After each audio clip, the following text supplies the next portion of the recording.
Você vai ouvir agora Segurança Pública, desafios de uma sociedade em guerra. Debates e entrevistas sobre a situação da segurança pública no estado do Rio, no Brasil e no mundo. Muito bom dia a todos. Estamos aqui para mais uma edição do nosso programa Desafios de uma Sociedade em Guerra, que é uma parceria da Academia Brasileira de Filosofia, da qual eu sou presidente, João Ricardo Moderno é meu nome, e do Sindicato dos Delegados da Polícia Federal, na pessoa do querido presidente, delegado Cleiton Bezerra. Eu hoje apresento a nossa participação aqui no grupo com o delegado federal, professor Dr. Lourenço Pompilho da Hora, à minha direita, muito bom dia. Bom dia, professor. À minha esquerda, o Dr. Fabrício Fernandes de Castro, presidente da Associação dos Juízes Federais do Rio de Janeiro e do Espírito Santo. Muito bom dia também, Dr. Fabrício, uma alegria tê-lo aqui. Eu queria começar hoje, a todos que estão no Rio de Janeiro, mas sobretudo os que estão fora do Rio, para os outros estados da Federação, a manchete do nosso jornal O Globo, sobre a questão da segurança pública, dizendo que é uma situação totalmente fora de controle. Todos viram pela mídia, pelos meios de comunicação de massa, nas televisões, rádios, em todo o país, do que aconteceu no Rio de Janeiro ontem e vem acontecendo regularmente, com maior ou menor intensidade.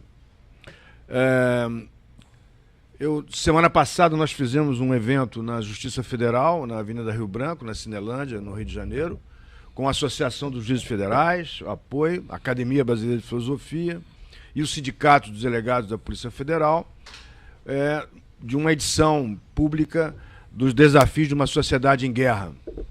E foi um sucesso muito grande, foi um público muito bom e a repercussão muito boa, com o Dr. Bernardo Cabral fazendo uma palestra na parte da manhã, como nosso convidado de honra, e mostramos a incompetência do Estado do Rio de Janeiro, das autoridades de segurança, dos grandes especialistas que estão há 12 anos e meio no poder e construíram o caos no Estado do Rio de Janeiro.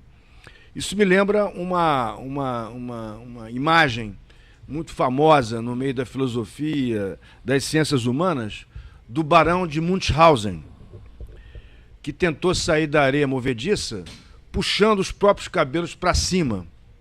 Essa é a imagem da segurança pública no estado do Rio de Janeiro. Entraram todos e nos levaram para uma areia movediça, estamos afundando cada vez mais, estamos no caos cada vez mais profundo e estamos tentando, com esse mesmo modelo falido, fracassado, incompetente, que não consegue dar segurança sequer em um túnel dentro da cidade do Rio de Janeiro, com uma população de 2,5 milhões de pessoas vivendo sob as ordens, sob a égide do tráfico de drogas, né, sob armas pesadas de guerra, quer dizer, escravizando 2,5 milhões de pessoas, e este mesmo modelo fracassado quer insistir aprofundando cada vez mais. Então, não adianta, se não mudar o modelo, nós não vamos chegar a lugar nenhum.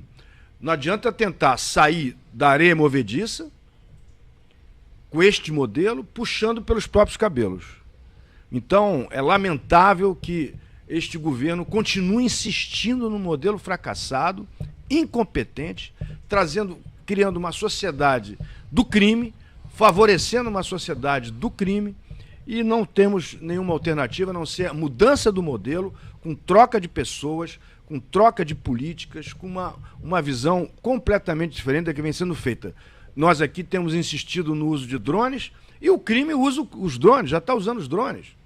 Quer dizer, a desinteligência do serviço de segurança é tão grande que não consegue nem usar tecnologia. Foram gastos dezenas e dezenas de bilhões de reais durante todos esses anos. Dezenas e dezenas de bilhões. Não adianta somente contratar mais 1.000, 2.000, 3.000, 4.000 PMs. Se o modelo não muda, você vai continuar levando jovens da PM à morte, a população civil, crianças, idosos, mulheres, e não vai resolver absolutamente nada. O problema não é quantitativo somente. Tivesse investido em alta tecnologia, em inteligência, não só tecnológica, mas também humana, nós não teríamos chegado a esse ponto. Além de que temos um ex-governador preso, e aqui eu faço uma homenagem ao juiz federal Bretas, né? Que comandou o crime de dentro do palácio, e é claro, então a sociedade do Estado do Rio de Janeiro foi toda dominada pelo crime. Eu queria aproveitar aqui a presença, então, hoje, do nosso querido amigo Dr. Fabrício Fernandes de Castro, presidente da Associação dos Juízes Federais, para dar bom dia e fazer uns comentários sobre tudo que tem acontecido. Aliás, o nosso amigo em comum, o juiz federal Wilson Witzel, ele chegou à conclusão na semana passada conosco de que, dada a gravíssima situação do Estado do Rio de Janeiro, que é importante que tenhamos agora leis mais rígidas contra o consumo, porque o consumo de drogas também está levando a esse tipo de coisa. Muito bom dia novamente, doutor Fabrício. Bom dia, professor Moderno. Bom dia, doutor Lorenzo. Muito obrigado pelo convite para estar aqui nesse programa que já é um sucesso, já atinge tantos telespectadores Brasil afora, não só da área jurídica, mas da população em geral, que eu acho mais importante neste momento, justamente esclarecer a população a respeito de alguns aspectos que muitas vezes ficam um pouco soltos nas informações que são transmitidas. O que eu vejo, né, neste momento no Brasil é o entranhamento da criminalidade no poder público. Este é o grande problema hoje do Brasil, a prática da criminalidade de Estado. A criminalidade já se tornou uma política de Estado. Mas em que sentido que eu digo isso? As investigações da Operação Lava Jato, lá no Paraná, e seus desdobramentos aqui no Rio de Janeiro, principalmente, têm trazido à tona, né, tem mostrado à sociedade o grau de entrelaçamento dessa criminalidade comum que nós já conhecíamos, do tráfico de drogas, da violência urbana, dessa guerrilha urbana que nós vivemos aqui no Rio de Janeiro, o entrelaçamento com um outro tipo de criminalidade, que é a criminalidade praticada pelo próprio Estado. Está tudo, me parece, relacionado. Não é possível separar esses crimes. Né? Você se lembra que quando saiu uma reportagem outro dia no Globo, enorme, um procurador da República, que eu não me lembro o nome, aqui do Estado, Alexandre, eu acho, que disse, saiu matéria no Globo, que Sérgio Cabral roubou em todas as áreas, né? Então, significa, quando ele diz todas as áreas, é porque ele tem a segurança de dizer que foram realmente em todas as áreas. Inclusive, a área de segurança pública é o maior. Se roubaram na saúde, por que não na segurança pública, que é o maior orçamento do Estado? Então, na verdade, há uma conjugação de quadrilhas de dentro do Estado, de fora do Estado, a serviço também do crime, que gerou esse caos todo. Agora, é possível, o senhor acha que é possível, tem saída? Se a Segunda Guerra Mundial teve saída, a Primeira Guerra Mundial teve saída, podemos ter saída aqui também? Bom, o trabalho das instituições, da Polícia Federal, do Ministério Público Federal e da Justiça Federal é buscar as soluções institucionais, obviamente. E cada vez mais sentimos dificuldades para encontrar essas soluções, justamente pela reação política que nós estamos sofrendo por parte de muitos desses investigados. E refiro-me aqui diretamente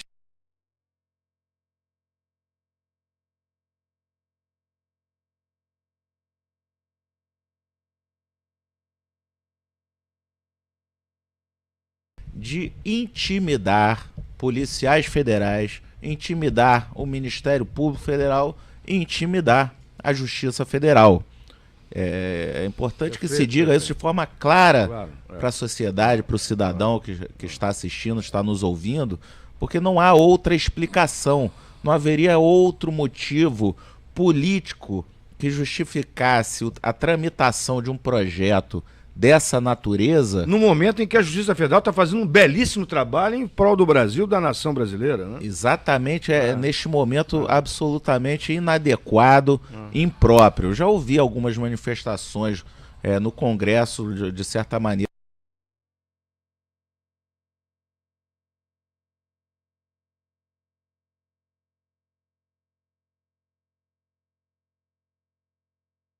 que o foco do Brasil neste momento, independente de cores partidárias, é o combate à corrupção. Enquanto não for feita essa limpeza nos diversos níveis da administração pública, da sociedade civil, não será possível avançar em nenhum outro campo, na educação, na saúde, em mais nada.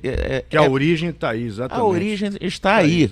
São bilhões e bilhões de reais desviados, aplicados em locais desconhecidos até mesmo, né, como acontece aí com esses contratos que até hoje não foram divulgados com algumas ditaduras, como Cuba, Angola, por aí afora.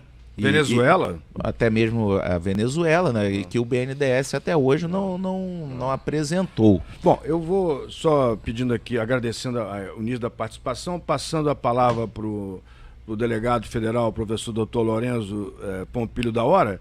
Então, o maior partido do Brasil é o Partido da Corrupção. Bom dia, meu caro amigo. Bom dia, professor João Ricardo Moderno. Um prazer estar aqui ao seu lado.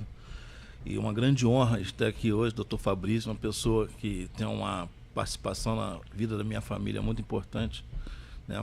Um homem de decisões fortes, né? De decisões da lei. Então foi uma grande honra ter o senhor aqui hoje, conhecê-lo pessoalmente, tá? Professor, partido de corrupção, o que eu vejo hoje, né, vi domingo, vi sábado, né, escutei dos meus filhos ontem, as ruas estão vazias. A gente abre os jornais hoje, a Federação de Transporte vai parar os ônibus, né? A gente abre o jornal hoje, vê um ônibus um caminhão sendo saqueado. Nós falamos disso na semana passada, né? Então, para resumir, né, nós pagamos a conta da corrupção, né? A segurança pública do Estado do Rio de Janeiro, né? E eu não sei o que a União está esperando. Eu não sei o que o presidente Temer está esperando acontecer aqui no Rio de Janeiro, né? Porque o quadro aqui, do jeito que está hoje, é irreversível e a tendência é forte a piorar, né? Não precisa nem fazer muita previsão, não, né? Hoje as pessoas têm medo de se deslocar para o município acostado aqui no Rio de Janeiro. Agora, a que você atribui essa omissão? É uma omissão generalizada, né? Porque o presidente da República, qualquer país civilizado, o presidente da República já teria descido no Rio de Janeiro, já participado de reuniões e assumido a responsabilidade. O governador também é omisso, né? Comandante da Polícia Militar, ninguém sabe quem é. Não, impressionante. Não tem rosto. O chefe da Polícia Civil do Estado do Rio de Janeiro também não aparece. O secretário de Segurança apareceu ontem como que por acaso, caído de paraquedas, dizendo algumas bobagens, como quem diz, dizendo assim, o buraco é mais embaixo. Meu caro secretário de Segurança do Estado do Rio de Janeiro, uma frase chula dessa, no meio de comunicação de massa, virou piada hoje no Brasil inteiro. Toda a mídia de televisão, rádio, está comentando a sua frase, que o buraco é mais embaixo. Então, que o senhor mostre qual é o buraco. Onde é que está o buraco? O buraco é essa gestão da qual o senhor é herdeiro, que levou a esse caos no Estado do Rio de Janeiro. São 12 anos e meio de incompetência que levou a esse caos. É uma construção, vocês construíram um caos onde a cidade está apavorada, estamos perdendo empresas, as empresas estão saindo do Estado do Rio de Janeiro, empresas não querem vir para cá, para o Estado do Rio de Janeiro, empresas europeias, americanas, japonesas, israelenses. Então é uma situação muito séria. Então, meu caro Lourenço, até para aproveitar, essa imagem do saque em caminhão, hoje está se comentando na mídia que é a imagem do saque aos cofres públicos justamente pelos políticos, pelos governos. Quer dizer, todo mundo está praticando saque, né? É uma coisa, quer dizer, é uma sociedade do crime, é uma criminalidade de Estado em conluio com a criminalidade geral, não é isso? Eu vejo essa cena do saque ao caminhão, ela é muito emblemática. Ela nos mostra da ideia de alguns aspectos interessantes. Perdeu-se a referência de autoridade, né, que não tem nenhuma legitimidade. Perdeu-se a referência, né, de respeito à segurança, né, do policial que estava presente nesse ato. Eu vi. Tá? Isso eu também vi, né, o resultado de tanta corrupção, né, porque são pessoas que estão ali saqueando porque tem necessidade. Então é uma imagem que nos traz algumas reflexões, né? E por isso eu digo, não sei o que o governo federal está esperando, né, acontecer no estado do Rio de Janeiro. O que aconteceu também no estado do Rio de Janeiro, e nós que temos um pouco mais de idade, a gente acompanhou tudo isso, quer dizer, vai sempre esperando, dizer, não, isso não é tão grave e tal, vamos deixar para lá e tudo mais. Então criamos uma narco-sociedade, num narco-estado. Numa outra ocasião aqui, eu falei na semana passada, que eu estive com o cônsul-geral da Bélgica, e ele me disse que são apreendidas, toneladas, 25 toneladas, é pouca coisa, mas é apreendido na Bélgica por ano de cocaína saindo aqui do Porto do Rio de Janeiro, que é aqui em frente. Aqui em frente. Então, só para a Bélgica. Só para a Bélgica. E no mesmo dia, foi pego um navio saído aqui do Porto, em Antuérpia, no Porto de Antuérpia, na Bélgica, com contêineres de cocaína. Então, o Rio é uma cidade entreposto. Então, veja bem, nós temos o quê? Nós temos artistas, celebridades, intelectuais, defendendo o consumo de drogas, o aumento a liberação, quer dizer... Então, é uma sociedade, é uma narco-sociedade, entende? Defendendo as drogas, apoiando as drogas, e o resultado é esse também, quer dizer, você vê campanha contra o tabaco, contra o fumo, cigarro, né, que não é um entorpecente, e você não vê campanha nenhuma contra os entorpecentes. Pelo contrário, você vê um estímulo, uma propaganda a favor do entorpecente. Então você vê que há uma omissão geral do governo federal, do governo estadual, das organizações sociais, das instituições privadas, né, dos artistas. Onde é que está a responsabilidade social e política dos artistas, dos intelectuais?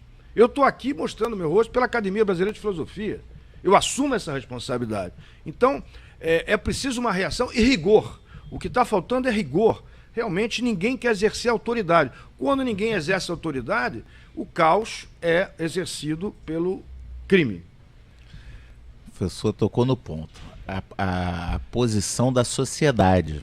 A posição da sociedade hoje, me parece, tem que ser muito clara contra o crime, contra a corrupção, contra os bandidos. Exatamente. O policial dá a sua vida, os números de mortes de policiais que nós temos hoje no Rio de Janeiro, só este ano, são números da guerra da Síria ou até superiores.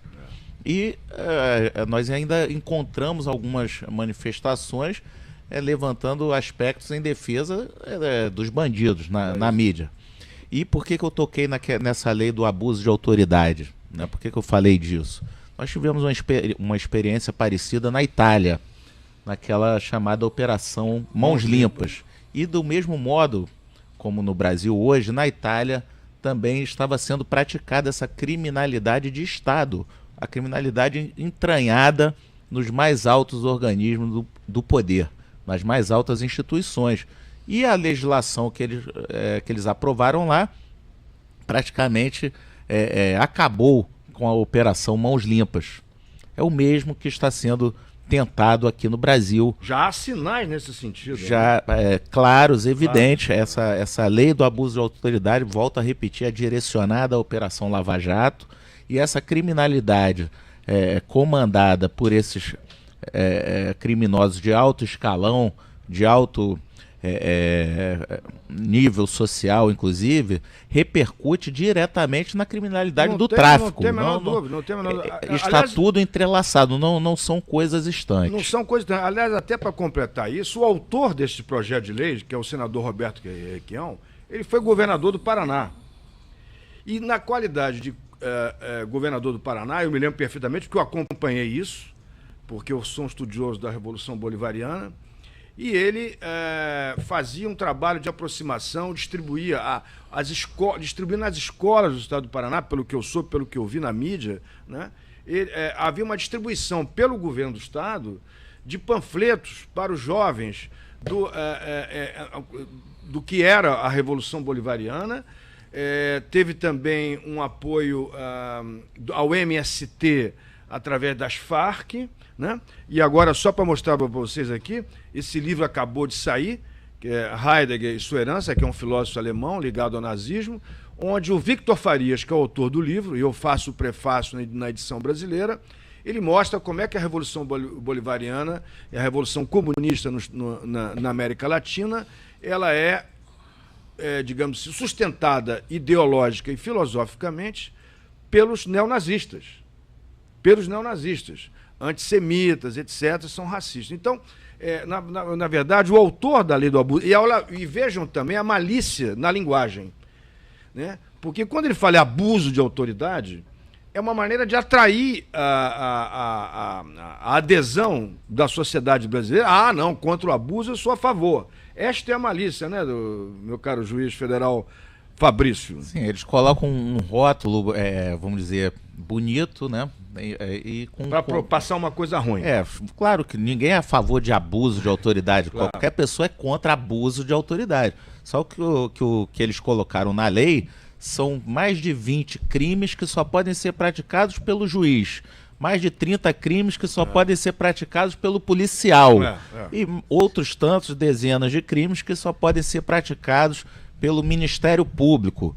Quer dizer, neste momento, no lugar de focar em criar penas mais pesadas contra o crime, contra os criminosos, não, querem inibir a ação das autoridades responsáveis por aplicar a lei neste país, pelo Estado de Direito neste país. E nós ainda temos a esperança de manter esse Estado de Direito. Como eu disse, os resultados têm sido muito expressivos. Só a Operação Lava Jato, já que o senhor citou o colega juiz federal Marcelo Bretas, recentemente recuperou para os cofres do Estado do Rio de Janeiro 400 milhões de reais para pagar 147 mil aposentados e pensionistas. Exatamente. 147 mil famílias belíssima ação que estavam sem o 13º salário. Exatamente. Sem poder pagar as contas no fim do mês, comprar comida no supermercado. Não, é uma lei cujo resultado seria exatamente a institucionalização ou a constitucionalização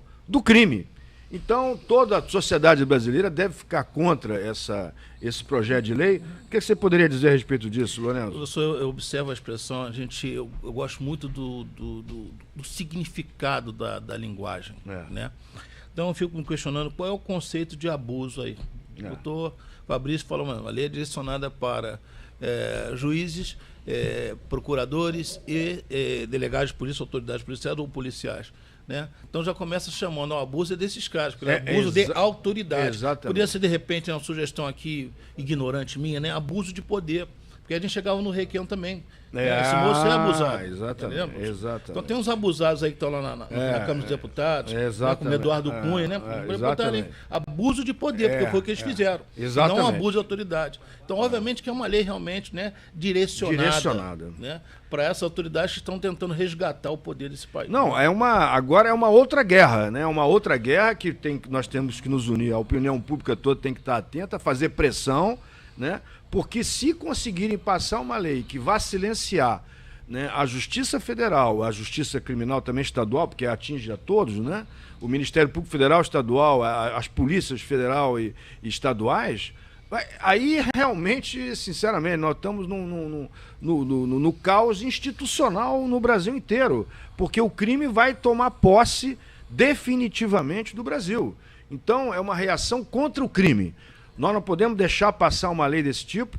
É um abuso de autoridade do Legislativo Federal, exatamente querer silenciar as instituições que estão justamente constitucionalmente autorizadas ao exercício do combate ao crime. Então, é um apelo que eu faço aqui público, isso porque esse programa repercute no Facebook, em todas as mídias sociais, enfim, em páginas e mais páginas no Brasil inteiro, né? Que possamos nos unir. Desde o início que nós começamos esse programa, o que é que nós dissemos? Vamos unir todas as instituições contra o crime, né?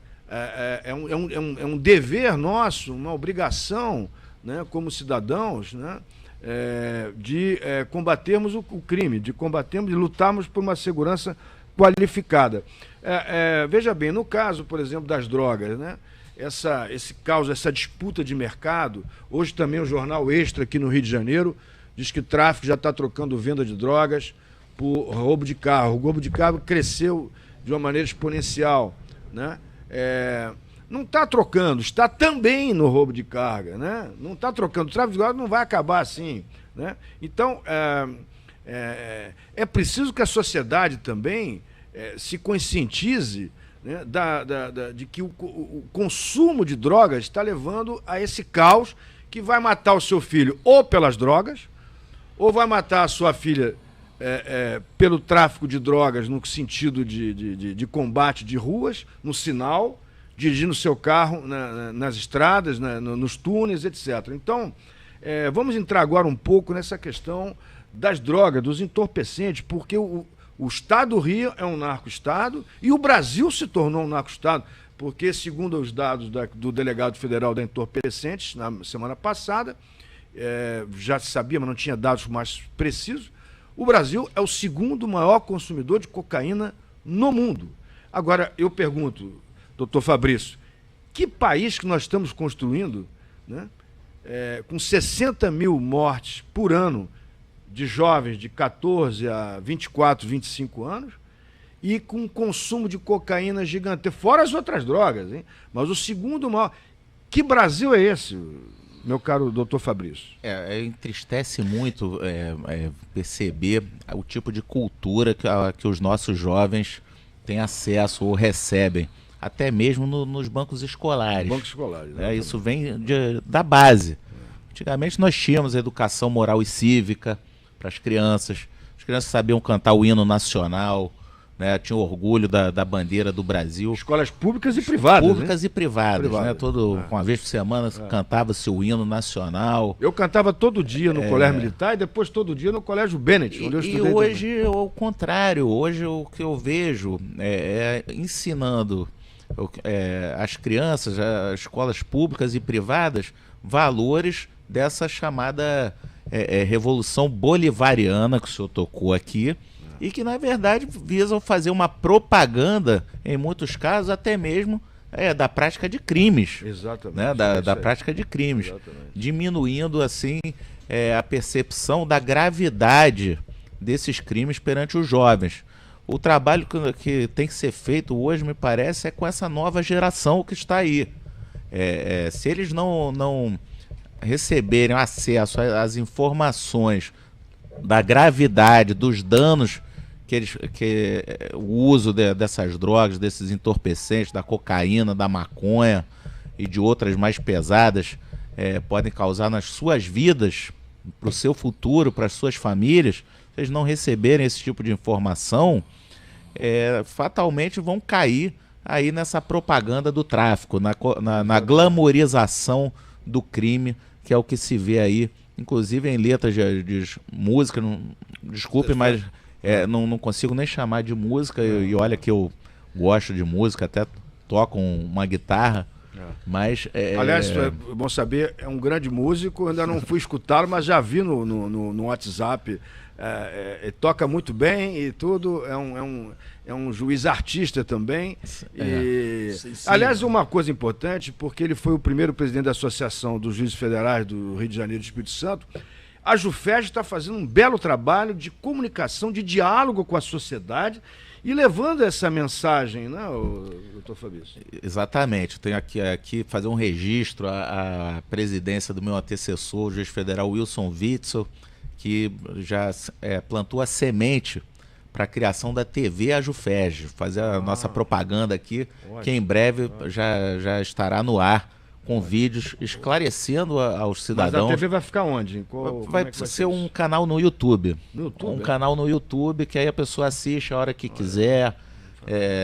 Aliás, esse canal aqui com esse programa também, Segurança Pública, Desafios de uma Sociedade em Guerra, foi também uma iniciativa do Wilson. Exatamente. E eu pretendo aqui na minha presidência dar continuidade a isso. É fundamental nós falarmos ao cidadão, ou o cidadão conhecer o que nós pensamos, romper com aquela imagem de uma justiça fechada, inacessível ao cidadão. Muito pelo contrário, se tem um local hoje onde o cidadão pode se dirigir diretamente e pleitear perante o poder público, no Poder Judiciário. Exatamente. E na Justiça Federal, certamente. Aliás, até uma ideia que eu sugiro, que a gente possa, nós somos presidentes de instituições públicas e privadas, como a Academia de Filosofia, nos reunirmos com os presidentes dos grandes canais de televisão aqui no estado do Rio de Janeiro, dos jornais, né? Para levar essa mensagem, para começar uma campanha contra o consumo de drogas, porque se não estancarmos, não diminuirmos, não conseguimos regredir o consumo de drogas, nós vamos ter mais fuzis, mais granadas, mais pistolas matando. Quer dizer, você ou morre pela droga ou morre pelas consequências da droga, que é o crime das ruas, do dia a dia. O consumo financia a criminalidade. Né? Se não houvesse consumidores, não haveria fornecedores. Isso é uma lei até de mercado. O antigo presidente do Tribunal de Justiça do Rio de Janeiro, até que me deu posse quando eu fui juiz estadual na época, o presidente Marcos Faver, ele cunhou a expressão Estado paralelo. Naquela ocasião, em 2001, se não me engano, ele fez essa referência que teve um grande impacto na imprensa, na mídia. Hoje, a situação se agravou, né? Porque antes a Justiça tinha dificuldade até de acessar algumas localidades para entregar uma intimação, uma citação de um juiz. Então, falava-se em Estado paralelo. Hoje, parece que esse Estado paralelo assumiu o comando do próprio Estado. Bom, não é mais um Estado paralelo. Já é o próprio Estado. Já é o Estado da criminalidade. Da criminalidade, exatamente. Não digo só o Estado do Rio de Janeiro, digo do Brasil. O Brasil. Do Brasil. A criminalidade se entranhou. É uma criminocracia que tomou conta do Estado Federal, dos estados estaduais, né, que são os estados também. Esse nome às vezes confunde. E até eu queria, com ramificações internacionais, claro, com outros países que seguem também essa diretriz. Aliás, a gente vem comentando muito isso aqui nos nossos eventos e aqui no programa Desafio de uma Sociedade em Guerra, né? A questão... Veja bem, ontem foram apreendidos aqui cerca de 32 fuzis. Né? O que é que acontece? O trabalho que vem sendo feito com este modelo de segurança pública é pegar o varejo. Então você troca tiro, matou o bandido, vai lá, pega 2 fuzis que estão com ele lá, pega lá umas drogas e tal, não sei o quê. É a incapacidade deste modelo de segurança pública, Lourenço, de impedir a entrada de fuzis neste nível. É uma entrada de massa. Volto a insistir. Falamos aqui já nesse programa, falamos no programa, o Estado Islâmico tem, em toda a Europa, tem menos fuzis do que a cidade do Rio de Janeiro em posse dos bandidos. Quer dizer, qual é a estratégia? Se é que há estratégia, pelo que a gente vê, não há estratégia nenhuma, nem tática nenhuma, para impedir a entrada de fuzis. Hoje, qualquer pessoa no Rio de Janeiro que quiser comprar um fuzil, vai comprar um fuzil. Lourenço. Professor, alguns anos atrás, né, vamos dizer, uns 10 anos, eu estava lá fazendo meu doutorado, e a minha orientadora, o grande professor Esperança da Mata, né, eu sou profissional do meio acadêmico, um rótulo muito acadêmico, né, uma pessoa maravilhosa, mas ela fala assim: meu filho, eu vou chamar isso de drogadição. Nem eu conhecia a palavra. Drogadicção. Na psicanálise se usa muito isso. A adição da droga, né? Adição da droga. Eu falei, mas como é que eu queria um negócio mais simples, professora? Aí ela foi imaginando, aí ela criou um grande tema, né? Nem prevenção, nem repressão, uma droga de cenário, e que virou hoje, graças ao meu presidente do sindicato, Cleiton, um livro, né? E nesse trabalho ela me ensinou, né? Porque quem fez o trabalho, quem fez a tese, ela disse que não, foi ela.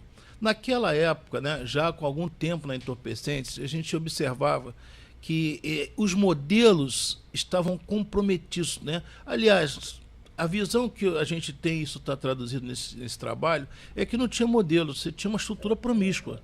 né? Onde a própria estrutura policial ela é envolvida por esses mecanismos, né, vamos dizer assim, showtime holofote da repressão.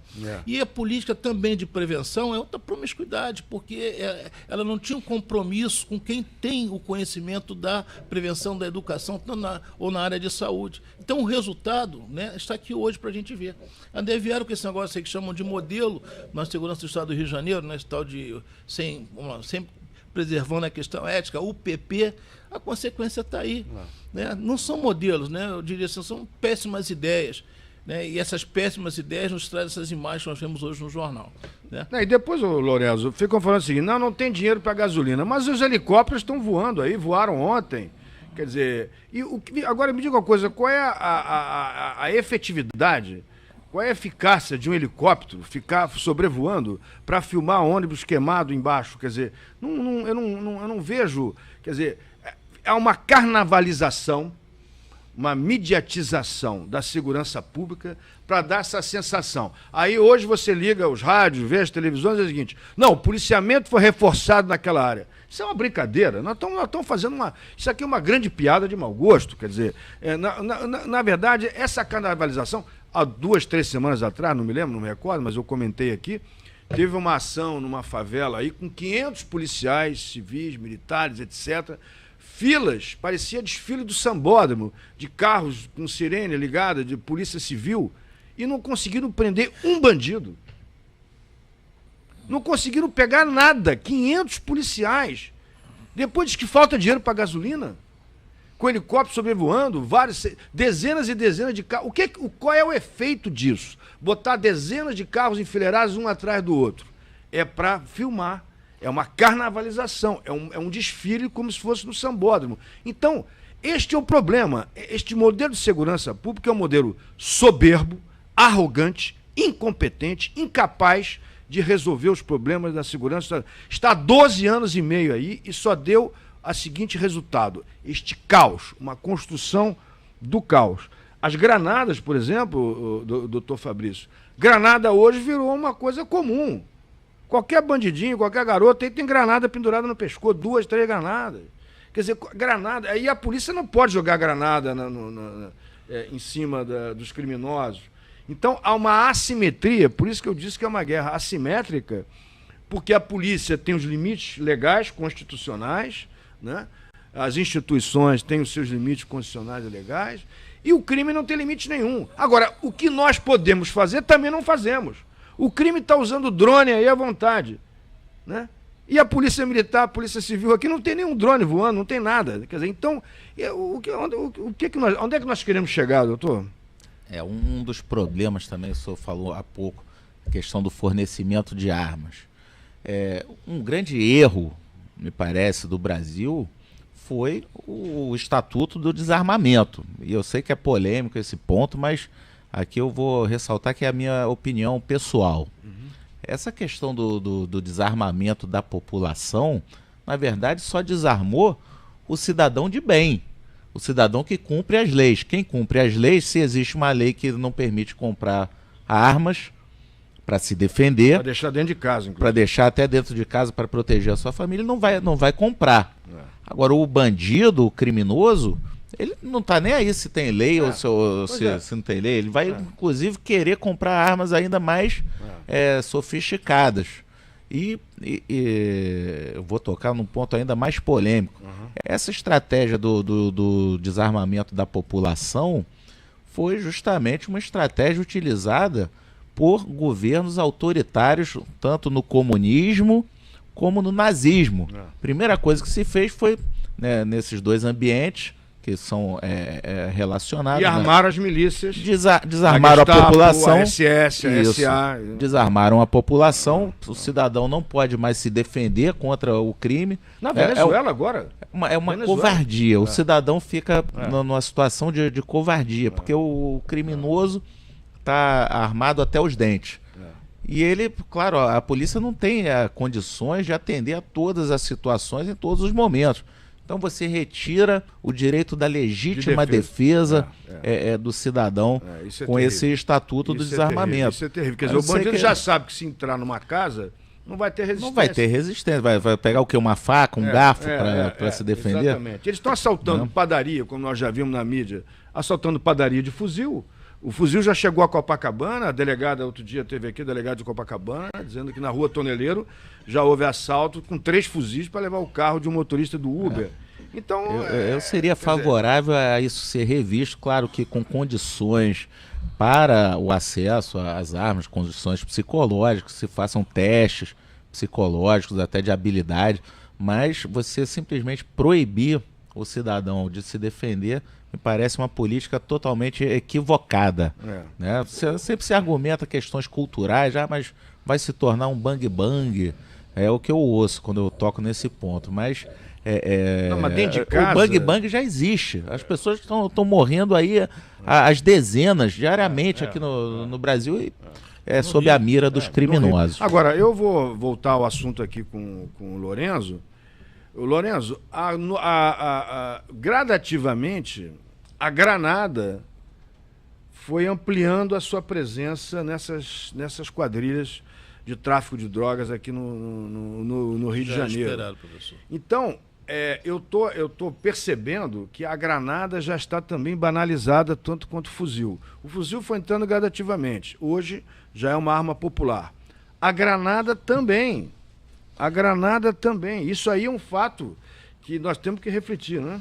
Professor, em 1999, o Dr. Pedro Luiz Berwanger, meu superintendente aqui no Rio de Janeiro, o grande policial federal que nós tivemos, ele me convoca para uma reunião, na época ele era o chefe do serviço de inteligência.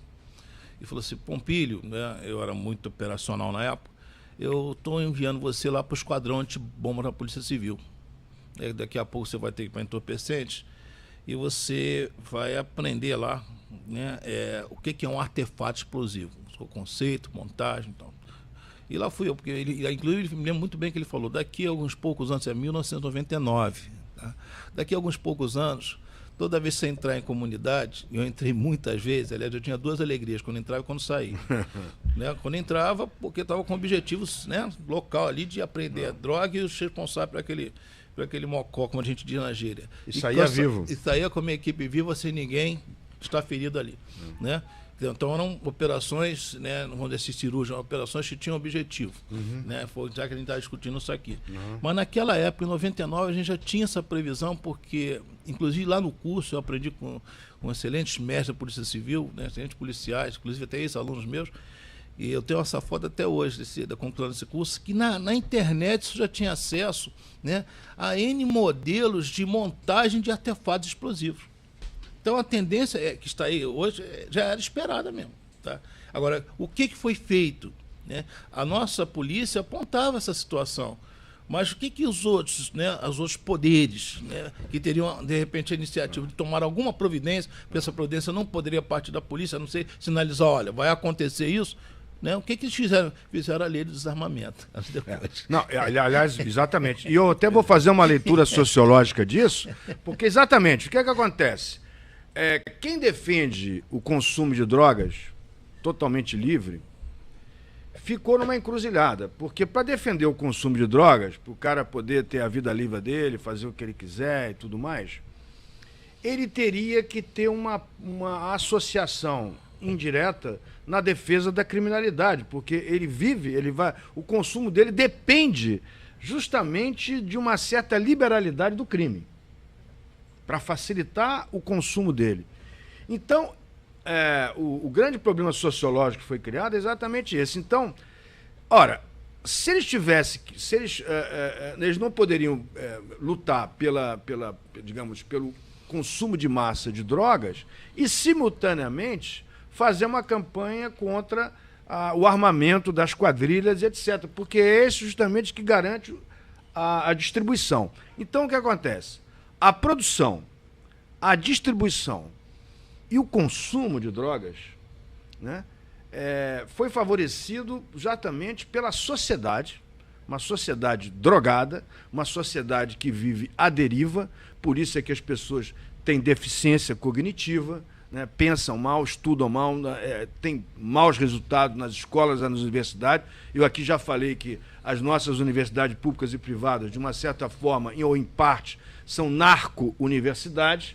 Então nós temos narco-instituições, narco-universidade, narco-estado, de forma que eles tiveram que apoiar o crime para poder facilitar o consumo. E agora, e aí? Aí fica todo mundo calado, um grande silêncio, né, Fabrício? Você falou aí, precisaram apoiar o crime até para serem eleitos. A gente tem notícia de para Marcelo Odebrecht, políticos conseguirem seus votos, terem que negociar a campanha dentro de favelas, de locais de venda de drogas com os traficantes. Desculpe até me ter... documentado. Documentado. Tem dados de inteligência mas, registrada aqui, desculpe, professor, até colocar, que apontam alguns políticos que já foram presos recentemente, né, articulando com os Cadinha, José Carlos Reis Ensina, o Arnaldo Pinto de Medeiros, o vulgo E, articulando para que eles pudessem ocupar aquele espaço também politicamente. Aí o senhor perguntou por que a União,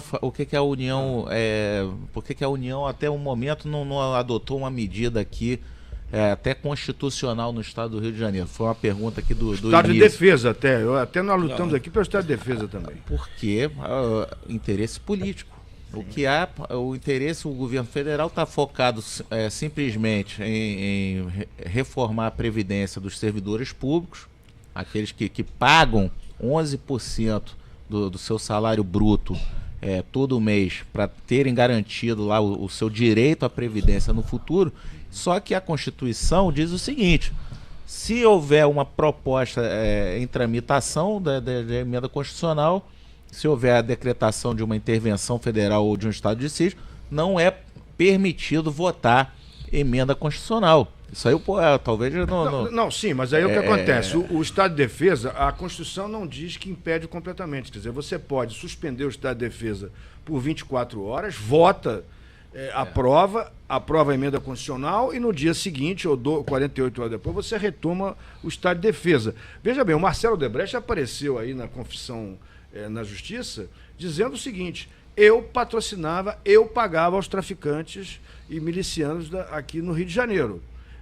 Quer dizer, justamente envolvido com política. Então, eu acho que nós temos aí um meio de descobrir, até ampliar essa lista de políticos ligados ao narcotráfico, para poder ter um elo mais próximo. E nós aqui defendemos várias vezes, já discutimos, ele até acha que tem que chegar à intervenção direta.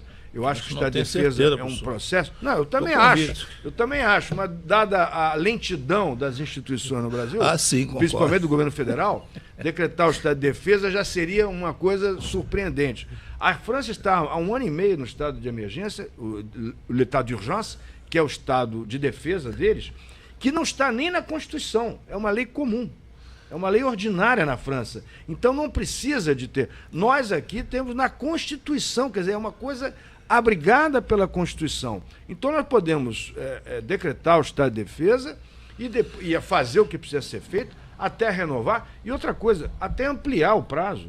Porque é 30 mais 30. Aqui eu já falo como cidadão, né? Porque os números que nós estamos vendo diariamente de mortes, de ataques, de ônibus incendiados, atos, na minha opinião, terroristas. Não há outro nome. Não há outro nome para isso, exatamente, né? Ônibus incendiados, estradas fechadas com pneus, vias públicas interditadas. Isso são atos terroristas, são atos de guerra, uma situação de guerra. E se isso não está sendo percebido, porque não está sendo levado a sério o problema aqui no Rio de Janeiro. E outra coisa, eu vou até complementar, eu já tenho vídeos, já vi na reportagem na TV francesa de favelados que largaram essas coisas e estão se associaram ao Estado Islâmico. Então daqui a pouco nós podemos ter grandes explosões, com grandes bombas colocando na porta das instituições, então a coisa pode se agravar. Eu observo, em todos esses anos observando, como eu morei na Europa várias vezes, em vários anos, e acompanhando pela imprensa no Brasil, a imprensa internacional, a gente vê o seguinte: quando tem um ato terrorista na Europa, aquele terrorista, ele teve antecedentes criminais ligados ao tráfico de drogas, ao tráfico de arma, estupro, etc, etc, etc. E pela leniência, digamos assim, pelo carinho das autoridades, não, ele é um pobre coitado, deixa ler. Aquele que fez o ataque em Nice, por exemplo, né, que matou tantas pessoas lá na Promenade des Anglais, no grande calçadão, na grande avenida lá em Nice, ele estava lá há 4 anos, né, já havia sido preso por tráfico de drogas, estupro, agressão, roubo, etc. Tudo. Então, e já foi solto rapidamente. Então, o que é que acontece? Quando os crimes são muito graves e as penas são muito leves, o sujeito vai radicalizar mais ainda, vai fazer. Só para ter uma ideia, o Hitler, quando foi preso por ter tentado um golpe de Estado em 1923 na Alemanha, teve mortes e tudo mais, ele foi preso, mas teve uma pena muito leve. Muito leve. O que é que aconteceu? Eles, bom, eu não vou entrar nessa, eu vou fazer de outra maneira, minha tática agora é outra, e deu no que deu. Então, quando você não pune rigorosamente, dentro da lei, crimes graves, o resultado é o seguinte, o sujeito sai e vai piorar os seus crimes, vai fazer um crime mais graves ainda. E o que está se vendo é o contrário.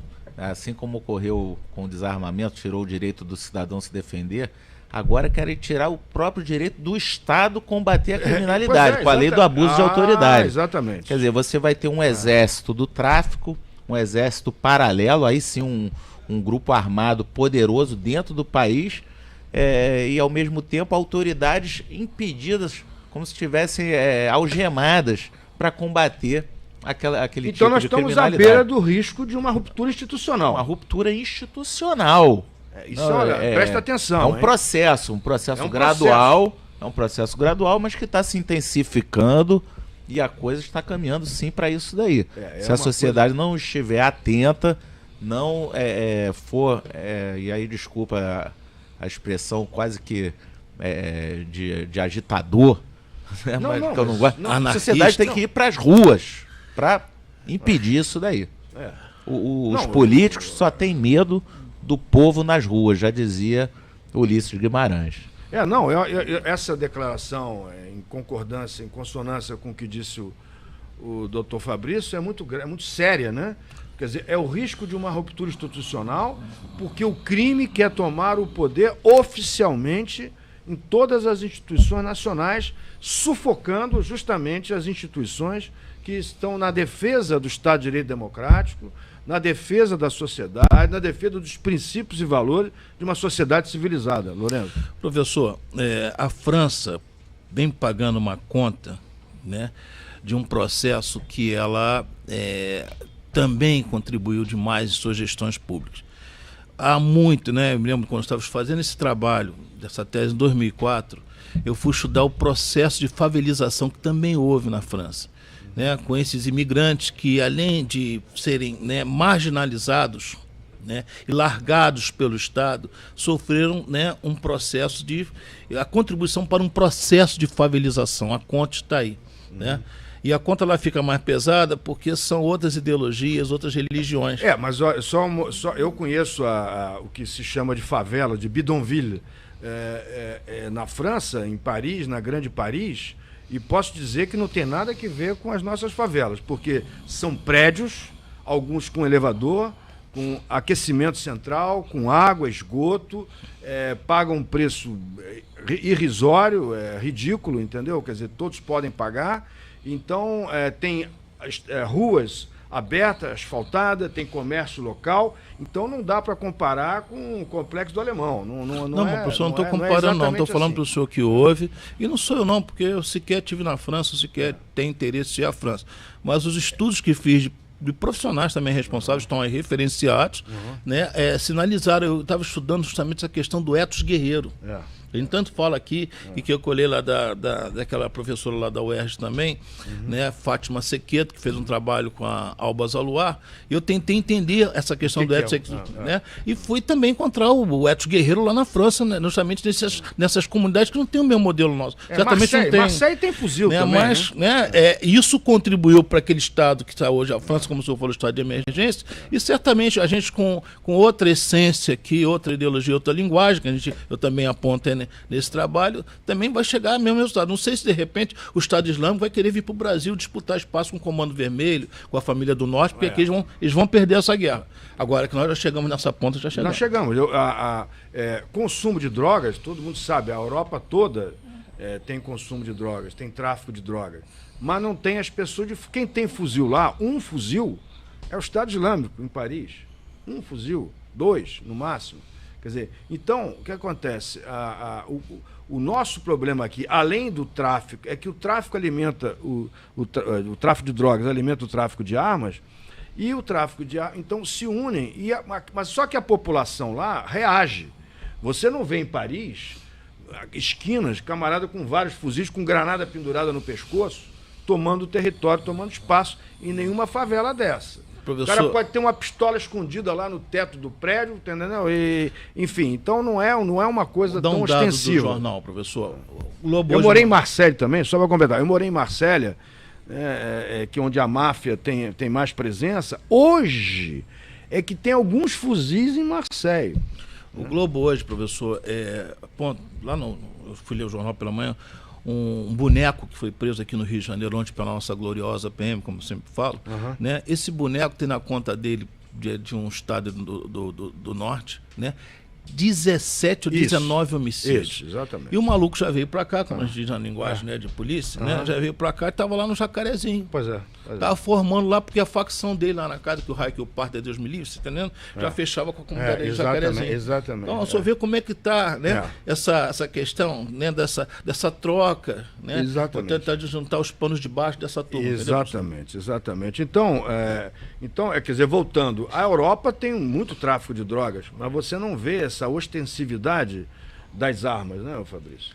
A coisa lá ainda não chegou nesse nível porque as leis ainda são aplicadas. E o Estado Democrático é rigoroso. O Estado Democrático ainda é observado. Exatamente. No sentido de que a lei tem efetividade e tem coercitividade. Exatamente. Não adianta você ter leis fracas, e mesmo essas leis fracas, como nós temos aqui no Brasil, ainda são aplicadas muitas vezes de maneira ainda mais fraca. Mais fracas ainda, exatamente.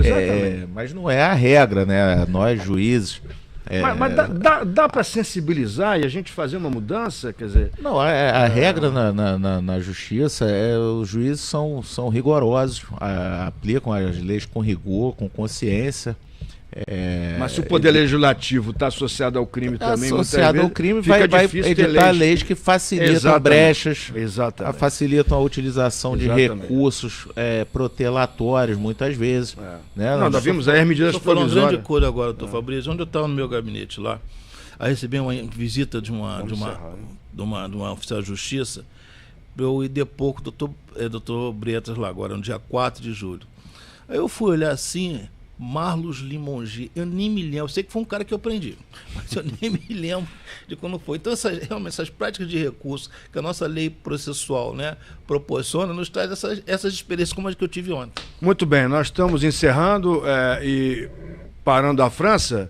Você vê que na Europa inteira um camarada desse é pego e fica na cadeia, a não ser que se tenha alguma flexibilidade lá, mas em geral ficam presos e tem prisão perpétua, que é uma coisa que nós devemos lutar no Brasil. Eu quero agradecer a presença do juiz federal, doutor Fabrício Fernandes de Castro, presidente da Associação dos Juízes Federais do Rio de Janeiro e Espírito Santo, a presença aqui do meu grande amigo também, doutor Lorenzo Pompilho da Hora, professor doutor, delegado federal, agradecer aos sindicatos delegados da Polícia Federal, pedindo a todos que divulguem, multipliquem e até uma próxima edição de Desafio de uma Sociedade em Guerra. Muito obrigado.